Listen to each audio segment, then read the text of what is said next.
Welcome to History and Politics with Dr. Brovkin. Today, my dear friends and subscribers and visitors to my channel, I would like to talk about Zelensky. And the title of my presentation today is Zelensky's Belarus Bluff. Now, as you all know from the news media, is that in the last few days there has been all kinds of talk about a possible conflict between Ukraine and Belarus. It all started just about a week ago when President Zelensky uh, claimed that Belarus has a relay stations along the Ukrainian border that are used by Russian armed forces in order to guide its missiles against Ukraine. And Zelensky issued what some people call an ultimatum by saying that if within a week these stations are not shut down, and I quote, we will do it ourselves. So this is one topic that I'd like to talk about and discuss the what's going on the Russian side, on the Belarusian side. And the second topic is the Zelensky information warfare or propaganda warfare on the eve of NATO summit in Ankara, Turkey on the 7th of July. In fact, the two topics are mutually related because one feeds into the other because Zelensky is trying to portray himself as a big winner. Just one thing needs to be done and then another will fall into place and then he would win the war. But let's start with Belarus. So what is important here is, of course, how Lukashenko, the president of Belarus, responded to these threats and how the Russians responded to these threats. Now, there is very little official statements, but what most pro-Ukrainian sources tell us is that Lukashenko caved in. And today it was announced that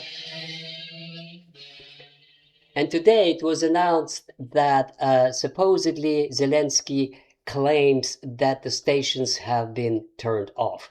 Now that is highly unlikely. I don't think that the stations would be turned off, but it is quite plausible that Lukashenko wants to stay out of it and wants to continue the neutrality in this conflict between Russia and Ukraine. However, he made it very clear that if the Ukrainian forces hit Belarus, or if they cross the border, then there would be a military response. Now, what also has to be understood by those in the West who think that this is an exploitable situation for Ukraine is that Russia and Ukraine have a kind of a strange status, which is called unified statehood. In other words, it's called государство, which means a state. Russia and Belarus are like one state. Now, what it actually means is a military alliance, and in case Belarus is invaded or is hit by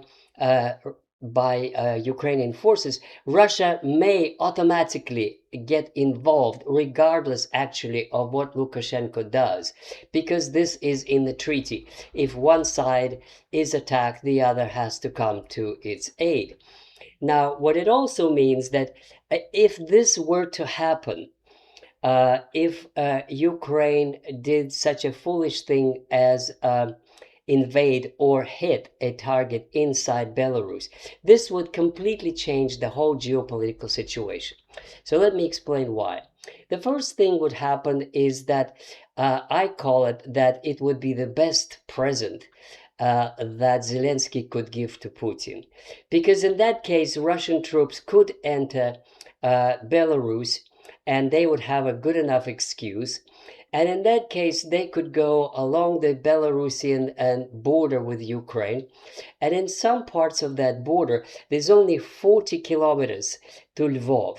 In other words, Russian forces in that case would be within the artillery shell fire of Lvov and of the Polish-Ukrainian border. They would be absolutely fantastic if they had this opportunity not to shoot 1,500 kilometers, that's what they're doing now, to reach a target in Lvov, but they would be right there. And from the strategic point of view, to cut the supply routes of Western aid to Ukraine is the best thing that the Russians can hope for. And therefore, it is absolutely foolish for Zelensky to provoke any kind of a conflict with Belarus. However, then the question is, if he knows that this is foolish, that this would bring the Russian troops right next to Ukrainian borders, uh, then why is he doing it? And he's doing that because of the information warfare, or a kind of a propaganda offensive that has been launched by Zelensky and by his Western allies because of the approaching eve of NATO, the NATO summit in Ankara on the 7th of July. Now, what these people want is to create an impression, a kind of a narrative, that Ukraine is winning the war, that Russia is on the verge of collapse, that Ukrainian missiles are targeting and hitting strategic assets of Russia.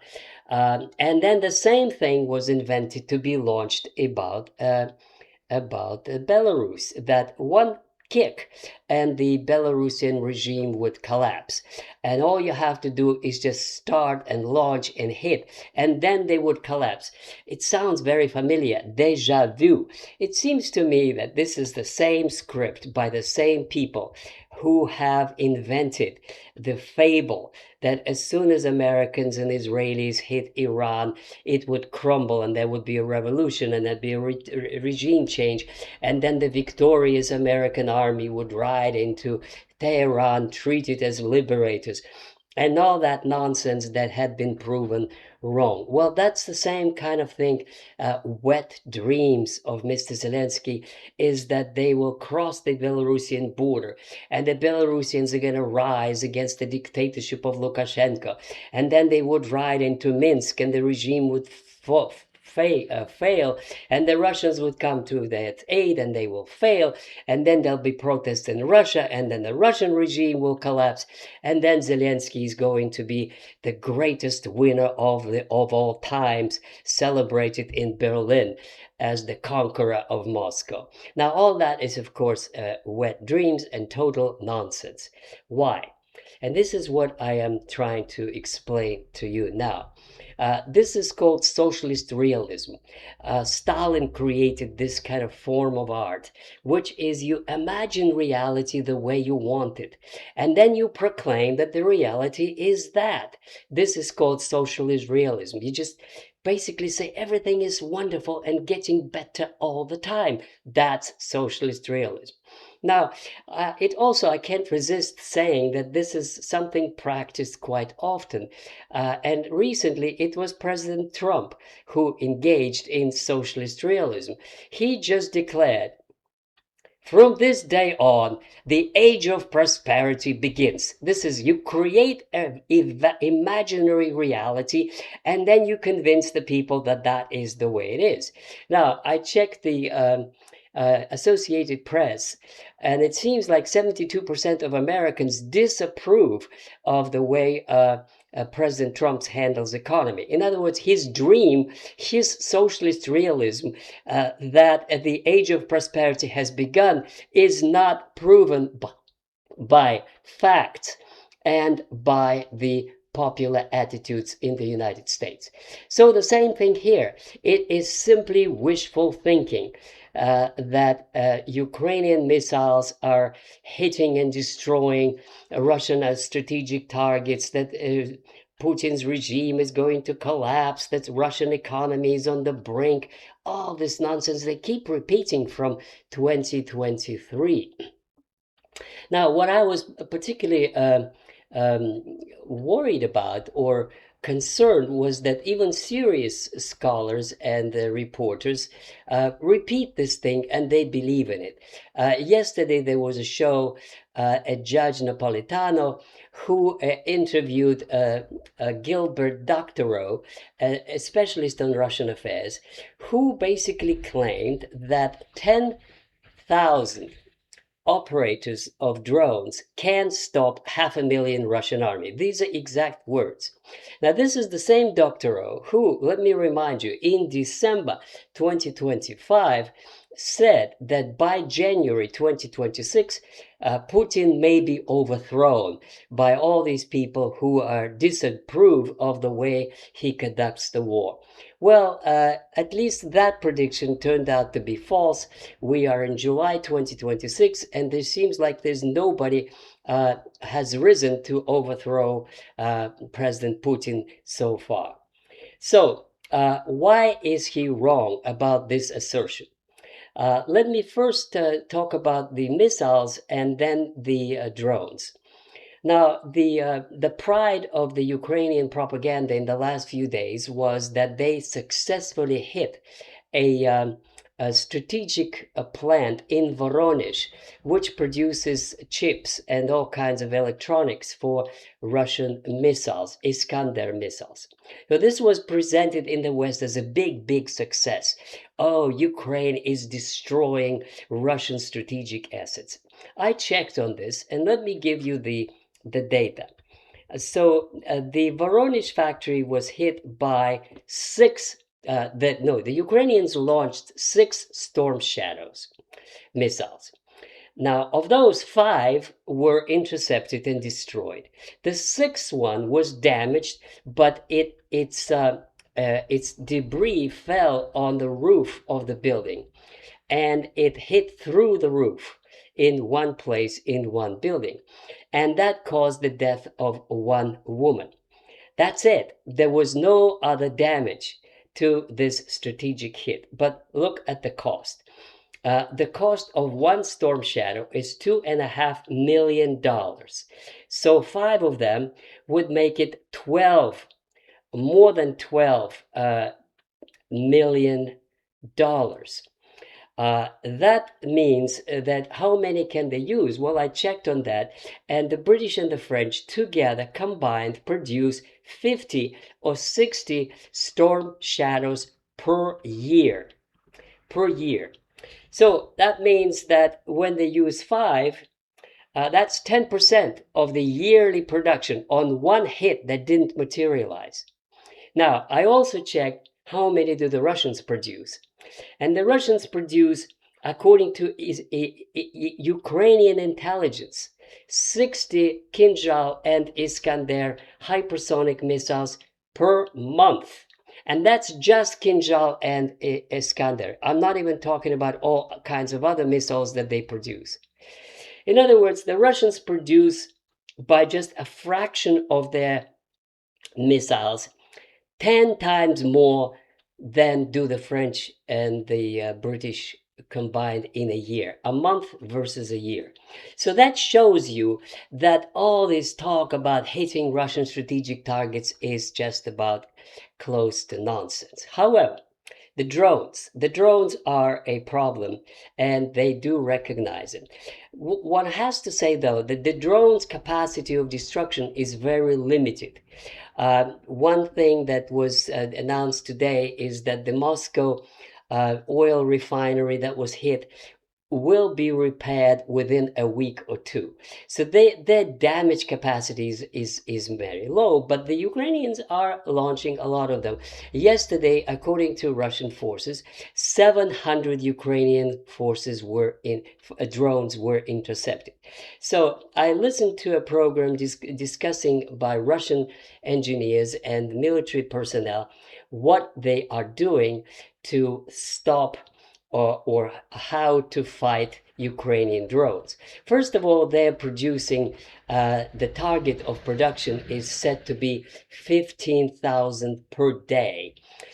To overwhelm completely Ukrainian defenses. But in terms of the defense, there are all kinds of programs, and that would be quite technical and quite boring if I were to list them all to you. But these are the quick reaction local defense units, and that would be radioactive suppression. Radio electronic suppression, and that would be use of lasers, and there would be the early warning radars and surveillance, all kinds of other things. Let me assure you, the Russians have several programs that are developing very fast to address the issue of Ukrainian drones. And as the results show for themselves, overnight 700 were intercepted. And one that did get through in Tula, which is a very, very important factory producing munitions. One woman was killed and no serious damage reported. So basically, what it all boils down to is that the Ukrainians make a big deal, which is echoed and multiplied by BBC and CBS and all these other mass media outlets, how they are so strong and they're destroying, degrading Russian strategic assets. In reality, it's exactly the way around, and the Russians simply do not so much publish the information. One can find it if you comb through the information at the Ministry of Defense website, which is, by the way, blocked in many Western countries. It's not easy to open it and see the data, and so on. But the data is there. That the Russians have been intensifying their list of targets, and they now include the bridges, and I think 84 have been destroyed since the beginning of this year, and the old familiar targets such as electric power grids and the factories and plants and the centers of training by Western offices, the NATO ones, and the drone operators, and the list goes on. And the effectiveness of this is cumulative. The Russian hits on Ukrainian targets is several times more than those that Ukraine tries. And much more, they are by ballistic missiles and hypersonic missiles, and they are much, much more effective in terms of damage done. The specialists tell us that by the fall or by winter, Ukraine will no longer be able to sustain the war, and something will happen, something will seed, and we shall see what it will be. Just to conclude this presentation, it seems to me that Zelensky is a master of propaganda. He's a master showman, but we should take it with a grain of salt, what he's been saying, because all that is just to convince NATO donors to give him more money, to give him more energy. He actually made a list himself at the G7 meeting. And I doubt very much that the West will be able to provide all this, and we shall see how it goes. But at least at this stage, it seems that the Russians are intensifying their air campaign and their offensive in Donbass. Thank you very much, and this is all for today. And I'd like to invite you to read my book, From Vladimir Lenin to Vladimir Putin, and to also to listen to my podcasts, both on YouTube and on various platforms that I started doing the audio podcasts, and also my my ex Twitter channel account. Thank you and goodbye.